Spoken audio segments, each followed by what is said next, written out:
Shalom jemaat Tuhan, puji nama Tuhan. Pada pagi hari ini kita bersyukur kepada Tuhan. Kita boleh beribadah kembali di tempat ini. Itu semua karena kebaikan Tuhan, kemurahan Tuhan, dan tuntunan Tuhan. Dan kita percaya, walaupun kita tidak bisa bersama-sama beribadah di tempat ini, kita percaya hadirat Tuhan ada di tengah-tengah kita semua, saudara. Berjemaat Tuhan, kita mau siapkan hati kita, pikiran kita, untuk kita masuk dalam hadirat Tuhan. Dengan sungguh-sungguh kita datang kepada Tuhan. Kita mengucap syukur buat kebaikan Tuhan, buat kemurahan Tuhan. Kita katakan Yesus baik,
Ya Tuhan, kami datang untuk membesarkan dan memuji nama-Mu. Kau layak, Kau hidup, Kau berkuasa.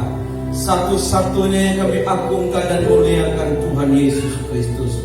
Biar Tuhan hari ini kami berdiri memandang kemuliaan-Mu.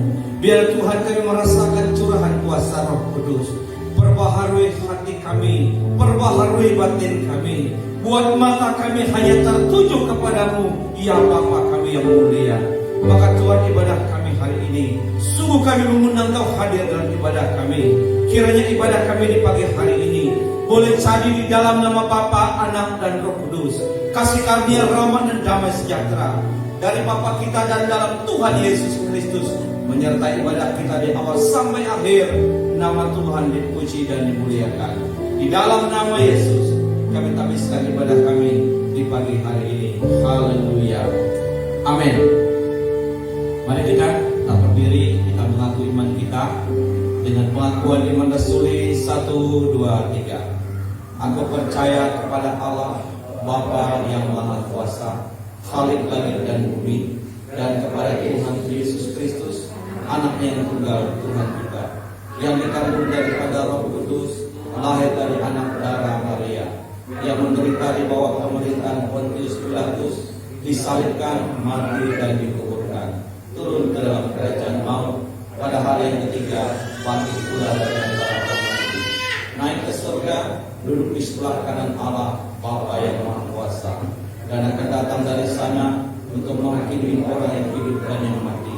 Aku percaya kepada Roh Kudus, gereja yang kudus dan am, persekutuan Roh Kudus, pengampunan dosa, kebangkitan tubuh, dan hidup yang kekal. Amin. Selamat pagi. Kita membunyikan 5 visi gereja kita. Anda diciptakan untuk menyembah Dia. Anda diciptakan untuk menjadi keluarga Allah. Anda diciptakan untuk menjadi serupa dengan Kristus. Anda diciptakan untuk melayani Kristus. Anda diciptakan untuk menjadi mitra misi kerajaan Allah. Shalom. Selamat beribadah Bapak Ibu yang di gereja maupun yang mengikuti ibadah di rumah. Selamat hari Minggu. Kiranya Tuhan memberkati ibadah kita mengawali bulan Juli ini. Tuhan berkati. Shalom. Silakan duduk jemaat Tuhan. Puji nama Tuhan. Pada pagi hari ini kita bersyukur pada Tuhan. Kita memuji, memuliakan nama Tuhan. Kita bersorak-sorai bagi nama Tuhan. Kita akan pujian mengatakan lebih dari pemenang. Haleluya.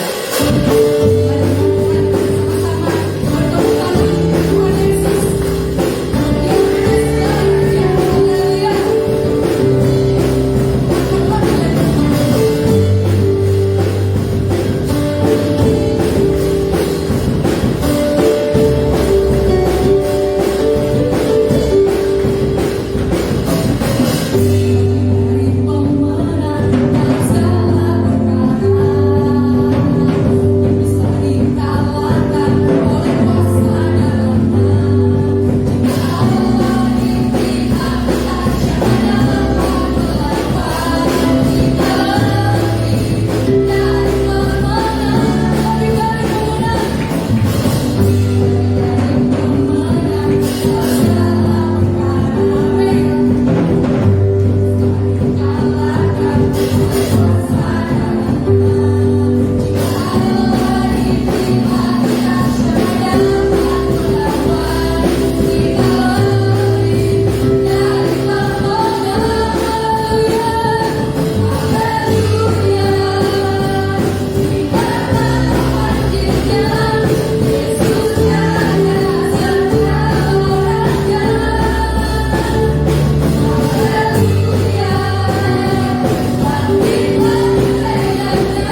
Jemaat Tuhan, kita akan melanjutkan ibadah kita pada pagi hari ini.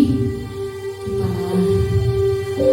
mau menerima kebenaran firman Tuhan yang akan disampaikan oleh pemberian pada kesiapan hati kita, mata kita, telinga kita, pikiran kita, untuk kita diserang oleh dengan firman Tuhan.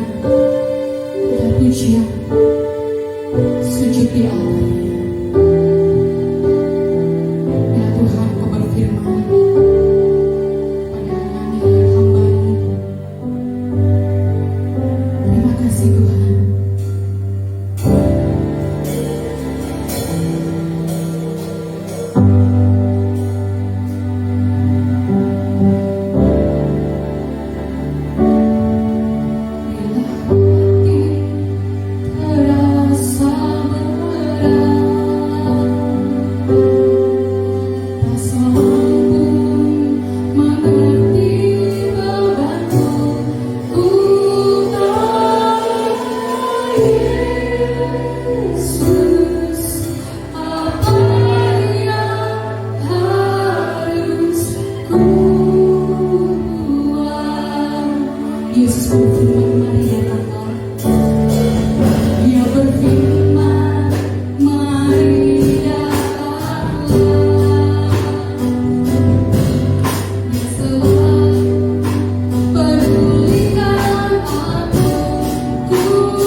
segala beban hidup kami bawa datang ke altar-Mu Tuhan.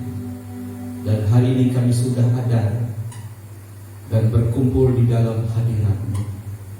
Maka biarlah pujian penyembahan kami sampai menjadi rupa dupa yang berbau harum menyenangkan hati-Mu.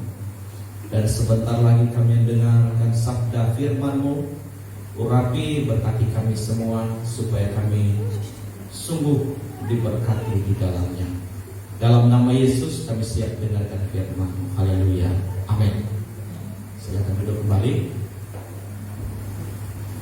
Shalom.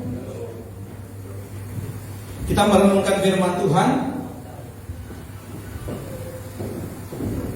Mari kita membuka Injil Lukas. Bapak Ibu yang ada di rumah, sambil mempersiapkan perjamuan kudusnya, ya. Kita membaca Injil Lukas. Lukas pasal 9. Lukas pasal 9 ya.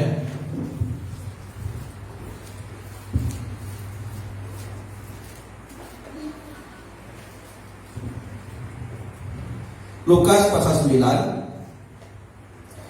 ayat yang ke-51 sampai dengan Lukas 9 ayat 57 sampai dengan 62. Ayat yang ke-57 sampai dengan ayat 62. 1, 2, 3.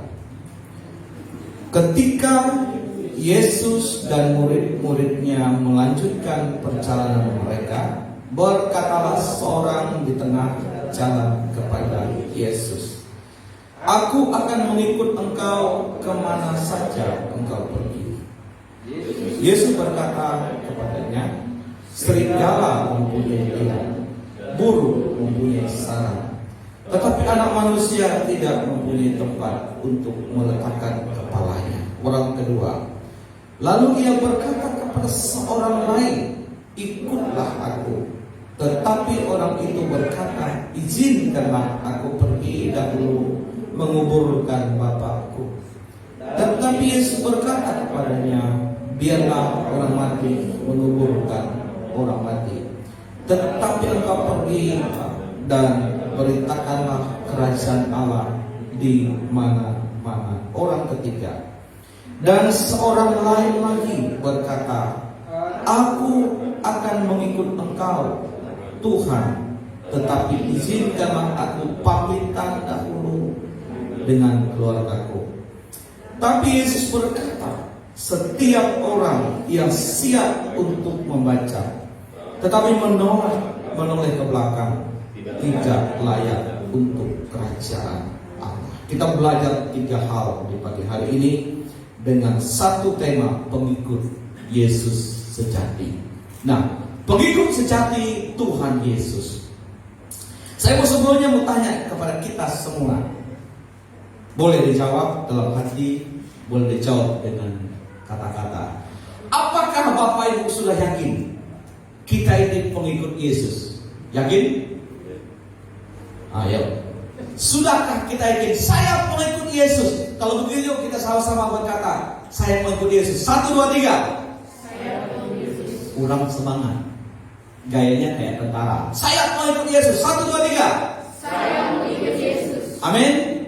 Oke, kita melihat konsekuensinya atau tipenya. Yang pertama, seorang ingin mengikut Yesus, ya.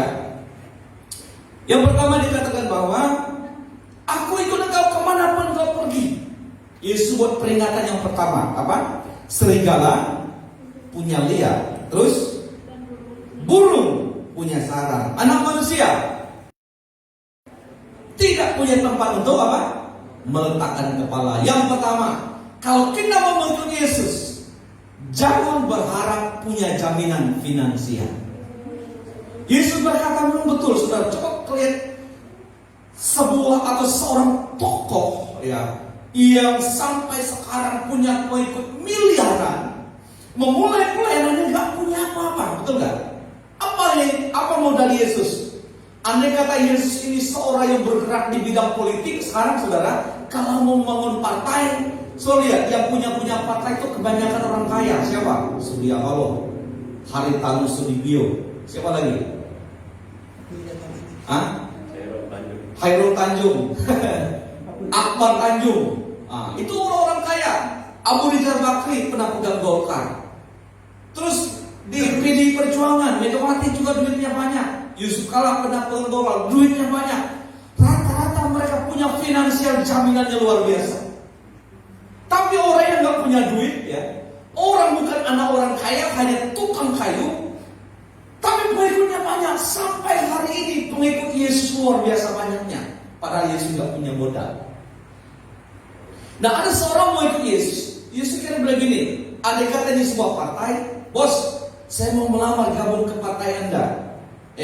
Di partai kita ini jangan berharap punya duit. Kita nggak punya uang, nggak punya modal.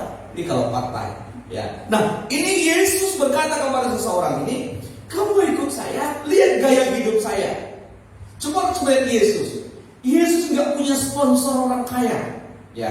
Yesus tidak punya pekerjaan yang menghasilkan duit banyak.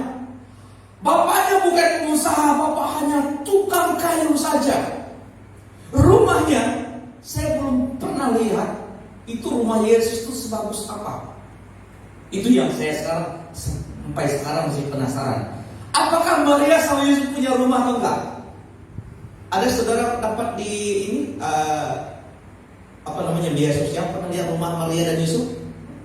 Katanya waktu dia lahir, Yesus sebelum lahir dibawa ke Mesir, ya kan? Setelah itu dia nggak boleh pulang kan?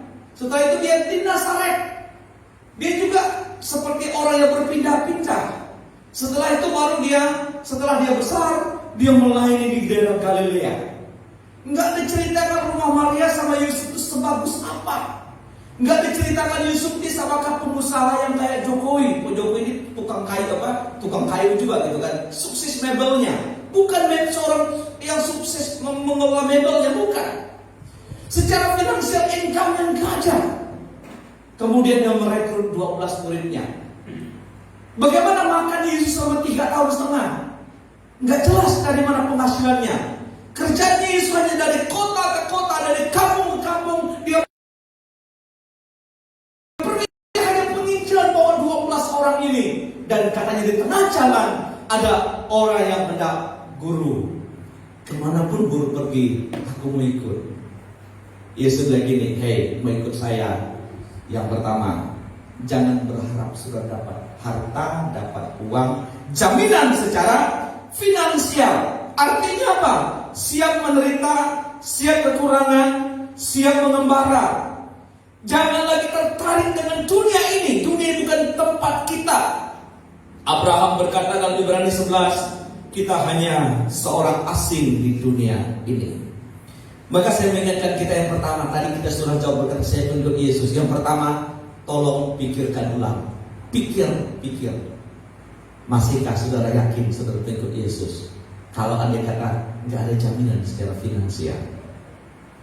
Sekarang banyak sekali orang kalau ikut Yesus kaya, ikut Yesus sukses. Kalau yang menderita itu gara-gara miskin, gara-gara dosa. Itu teologi sukses, teologi kemakmuran. Hati-hati.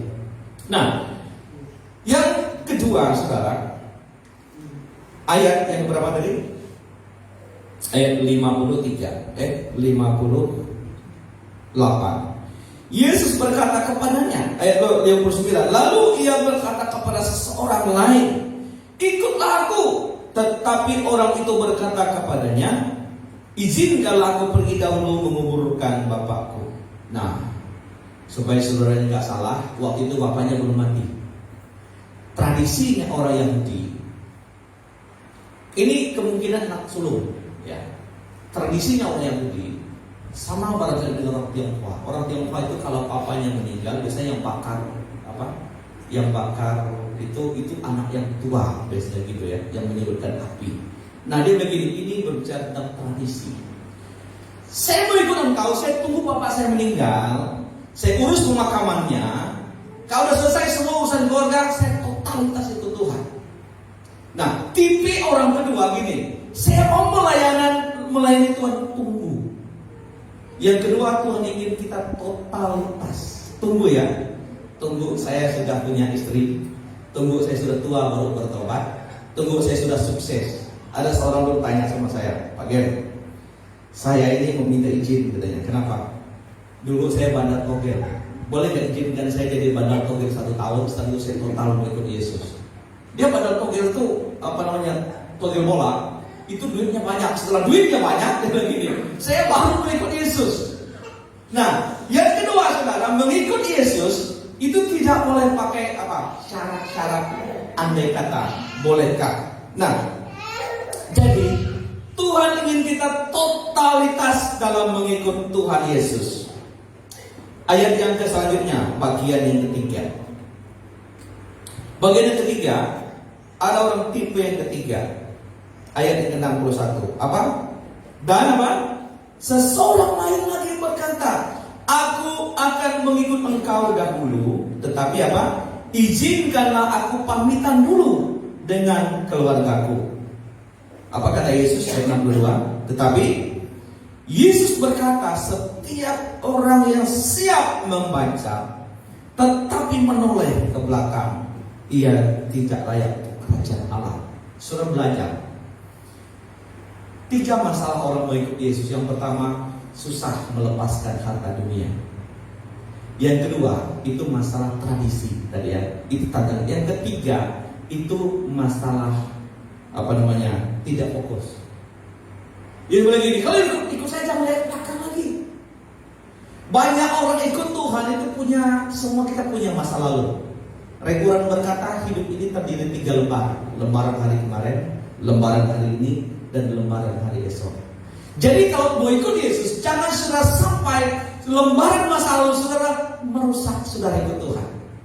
Jangan saudara selalu hidup jadi orang Kristen nostalgia. Jadi orang Kristen memorial. Ya, Kristen nostalgia itu mengenang semua masa lalu.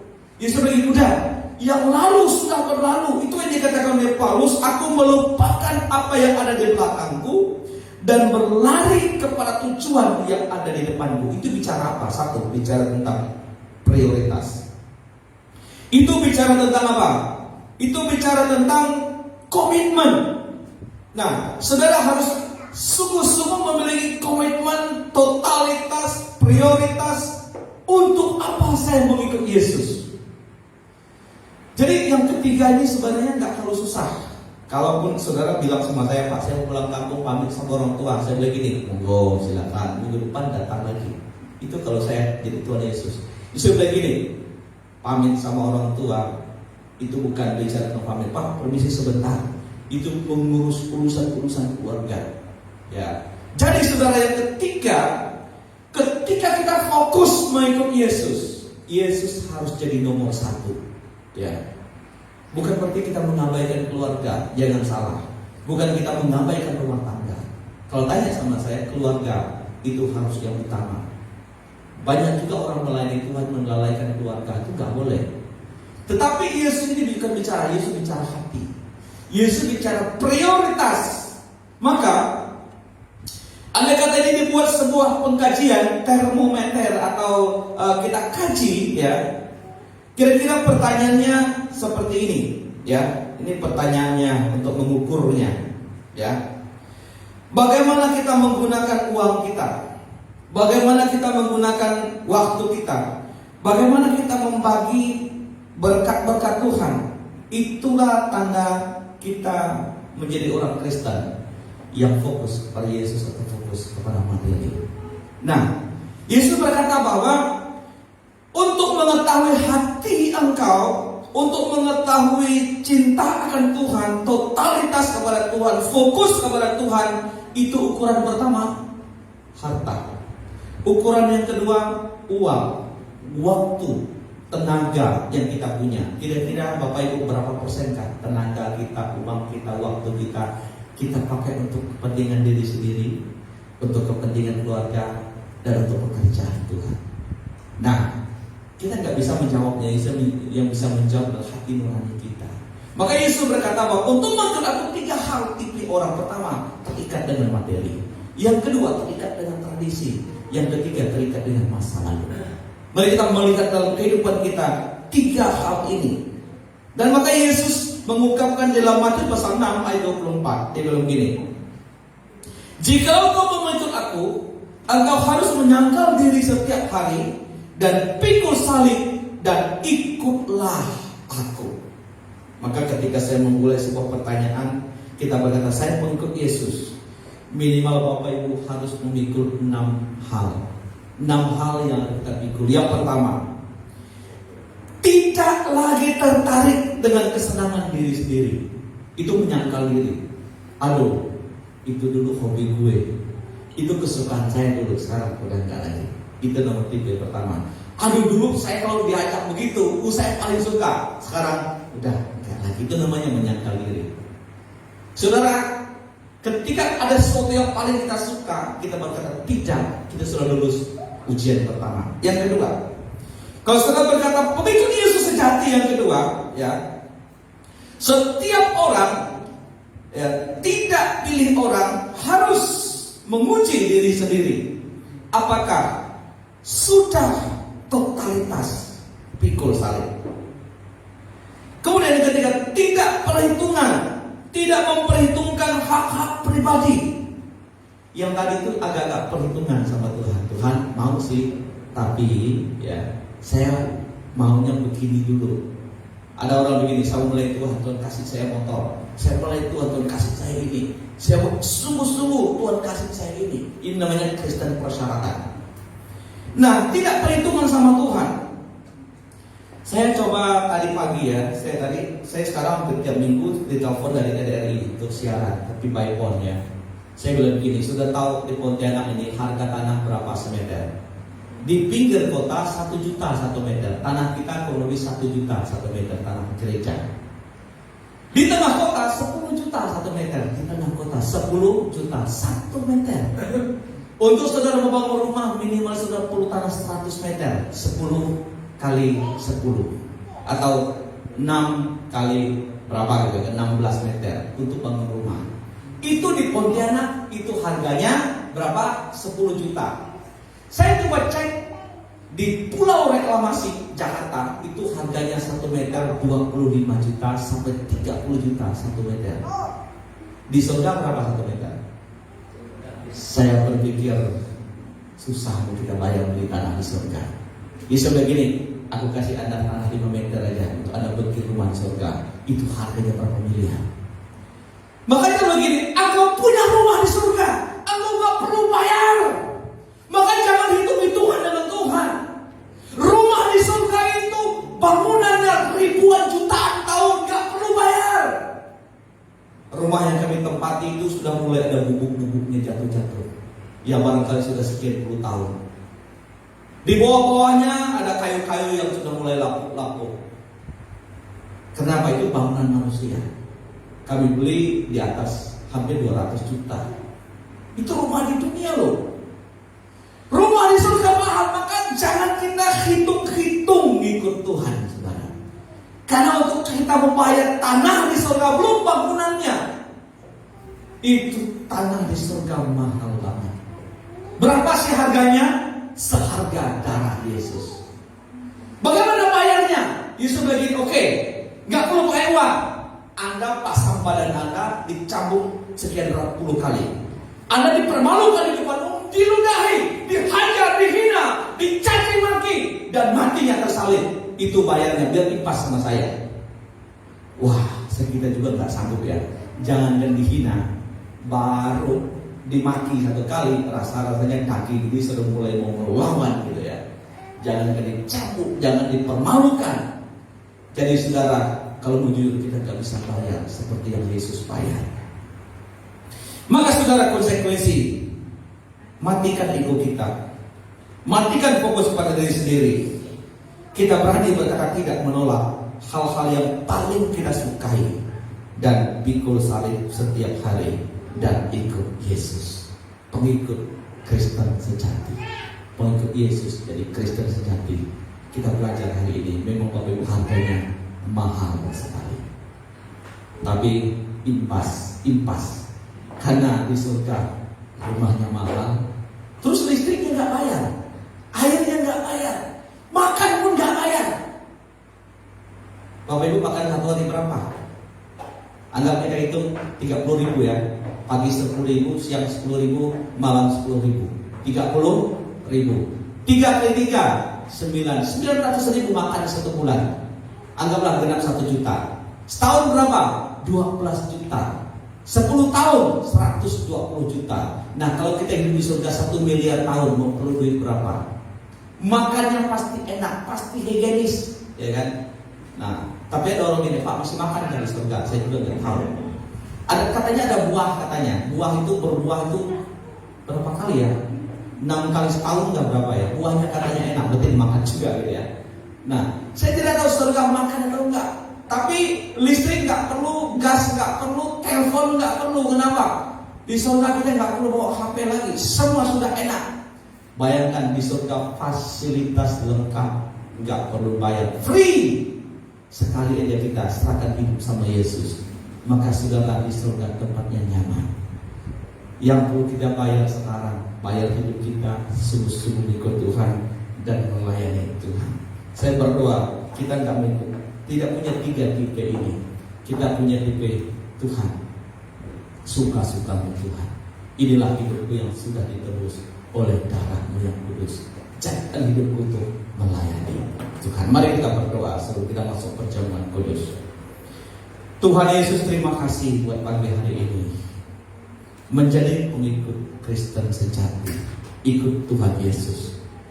Kami Tuhan ikut dengan totalitas, ikut fokus prioritas kepada Tuhan, ikut Tuhan dengan sungguh-sungguh. Sebelum kami perjamuan kudus, Tuhan memberkati kami supaya kami dapat melayani Tuhan di pagi hari ini. Terima kasih Tuhan, kami mengucap syukur buat perjamuan pagi ini. Dalam nama Yesus, Tuhan urapi dan kuduskan kami. Haleluya. Amin. Silakan petugas untuk maju ke depan. Mungkin saya minta Pak Andreas ya, atau untuk menyajikan perjamuan. Teman-teman Bapak Ibu silakan maju ke depan. Yang di rumah boleh siapkan perjamuannya ya. Yang di rumah siapkan perjamuannya. Kita akan ikuti perjamuan kudus pada hari ini.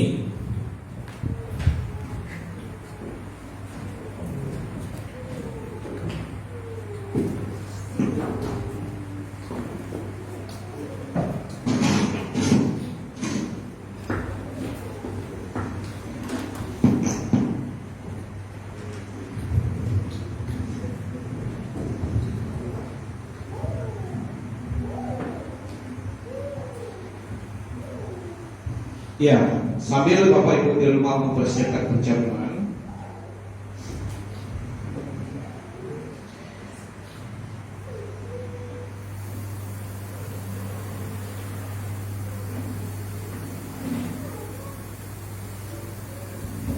saya membacakan beberapa ayat firman Tuhan untuk kita perjamuan hari ini.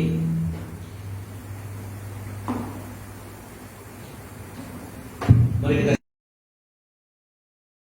siapkan hati kita untuk membuka hati kita datang kepada Tuhan. Firman Tuhan berkata, sesungguhnya besar dan ajaib segala pekerjaan-Mu, ya Tuhan Allah yang Maha Kuasa. Allah telah mengaruniakan hidupnya kekal kepada kita, dan hidup itu ada di dalam Anaknya. Kristus telah menebus kita dari kutuk hukum Taurat dengan jalan menjadi kutuk karena kita. Mari kita mendengarkan penetapan perjamuan kudus dari Lukas pasal 1 Korintus 11 ayat 23 sampai dengan ayat yang ke-26. Sebab apa yang telah kuteruskan kepadamu telah kuterima dari Tuhan, yaitu bahwa Tuhan Yesus pada malam waktu Dia diserahkan mengambil roti, dan sesudah Ia mengucap syukur atasnya, Ia memecah-mecahkannya dan berkata, inilah tubuhku yang diserahkan bagi kamu. Perbuatlah setiap kali menjadi peringatan akan aku. Demikianlah ia mengambil cawan, lalu berkata, cawan ini adalah perjanjian baru yang dimateraikan oleh darahku. Perbuatlah setiap kali kamu meminumnya menjadi peringatan akan aku. Kita mengarahkan hati saudara sekalian supaya kita dipelihara dengan roti surgawi, yakni Tuhan Yesus Kristus. Janganlah kita melengkap kepada roti dan anggur yang kelihatan ini, melainkan kita mengharapkan dengan iman kita memandang kepada Yesus Kristus sebagai Tuhan dan Juru Selamat kita. Di mana firman Tuhan berkata, carilah perkara-perkara di atas, di mana Kristus duduk di sebelah kanan Allah Bapa. Perjamuan kudus, silakan Pak Tres maju ke depan. Perjamuan kudus ini sudah disediakan bagi saudara-saudara bertobat, lahir baru, dan sudah menyerahkan hidupnya, dibaptis dan diserahkan kepada Tuhan. Saudara-saudara, kita melihat roti yang dipecah-pecahkan ini mengingatkan kita akan tubuh Kristus yang sudah dipecah-pecahkan untuk membayar, melunasi, menebus hidup kita semuanya.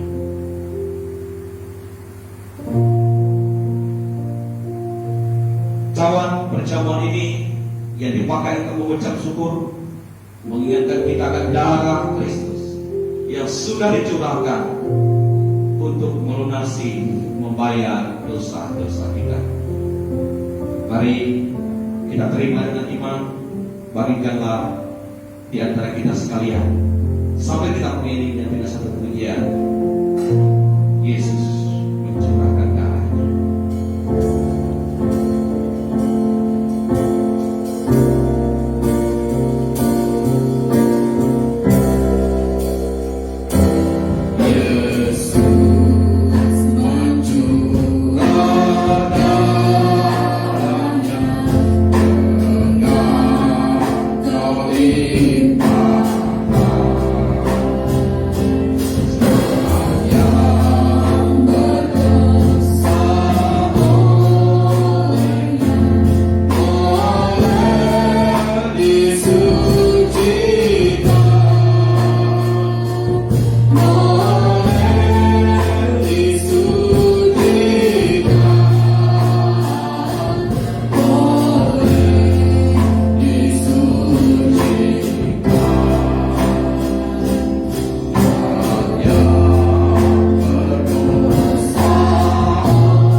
Saudara dikasih oleh Tuhan, Yesaya 1 ayat 18, sekalipun dosamu merah seperti kermisi, Tuhan sanggup menyucikan seperti salju. Sekalipun berwarna merah seperti kain kesembar, Tuhan mampu menyucikan seperti bulu domba. Saudara, inilah tubuhku, kata Yesus, yang diserahkan bagi kamu. Perbuatlah menjadi peringatan akan aku. Makanlah.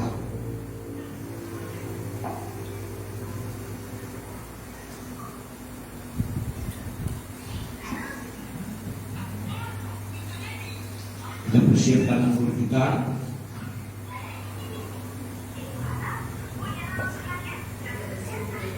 Mari kita sudah siap, kita angkat di tangan kanan kita. Cawan ini adalah perjanjian baru yang dimateraikan oleh darahku. Perbuatlah ini setiap kali kamu minumnya menjadi peringatan akan aku. Minumlah.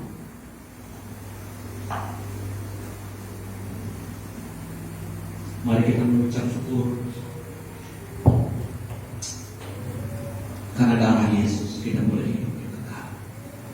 Karena darah Yesus dosa kita diampuni. Karena darah Yesus kita memiliki surga yang mulia. Terlalu besar.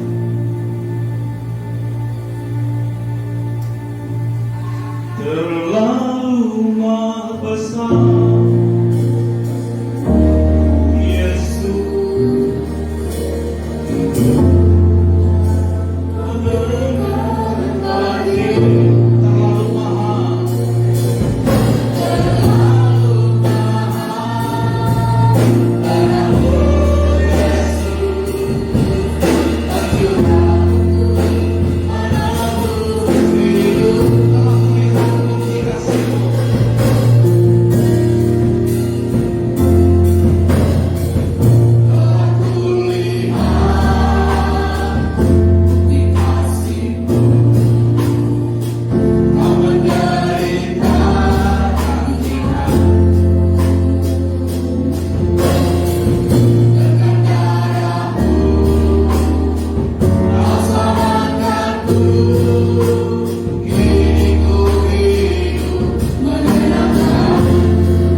Terima kasih buat pengampunan, terima kasih buat penebusan, terima kasih buat penyucian, terima kasih buat pembenaran, dan terima kasih nama kami dicatat di surga-Mu. Di dalam nama Yesus kami jadi orang Kristen yang berharga. Haleluya. Amin. Puji Tuhan, silakan duduk kembali.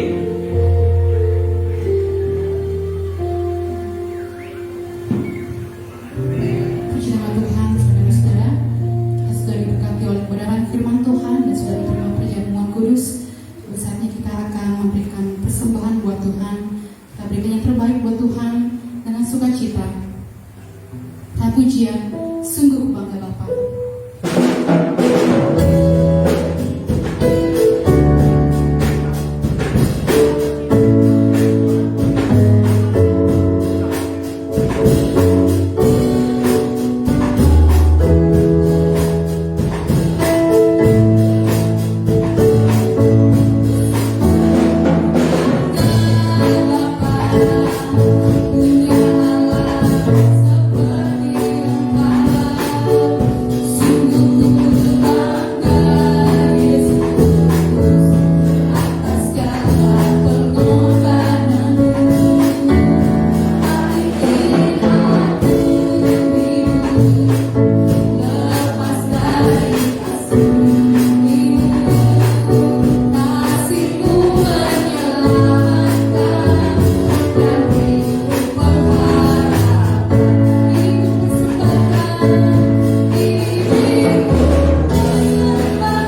kami yang bertahta dari kerajaan surga, pagi hari ini kami bersyukur, berterima kasih kepada-Mu Bapa.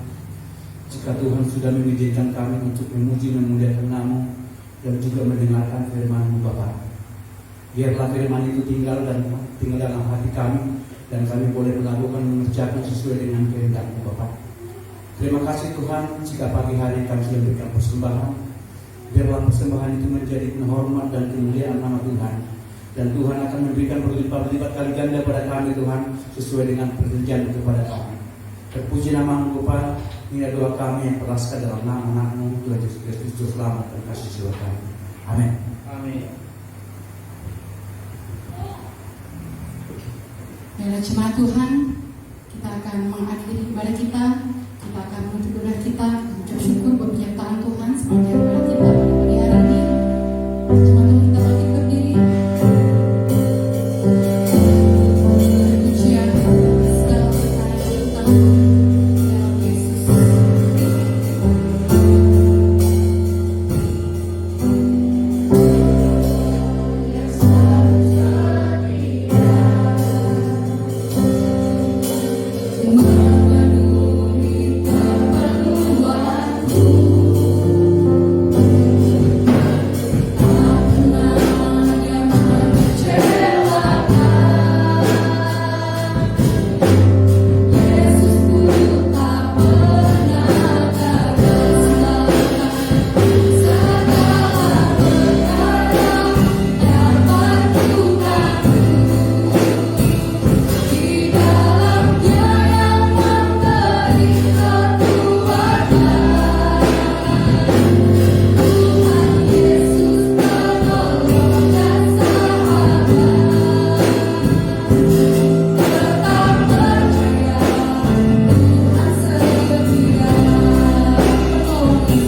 Kiranya kasih dari Allah Bapa, pertolongan Tuhan Yesus, penghiburan Allah Roh Kudus menyertai kita hari ini sampai selama-lamanya, menyertai membuat hidup kita sukses dan berhasil, bahkan sampai berjumpa dengan Tuhan Yesus di awan-awan menjemput orang saleh-salehnya. Amin. Bapa, terima kasih.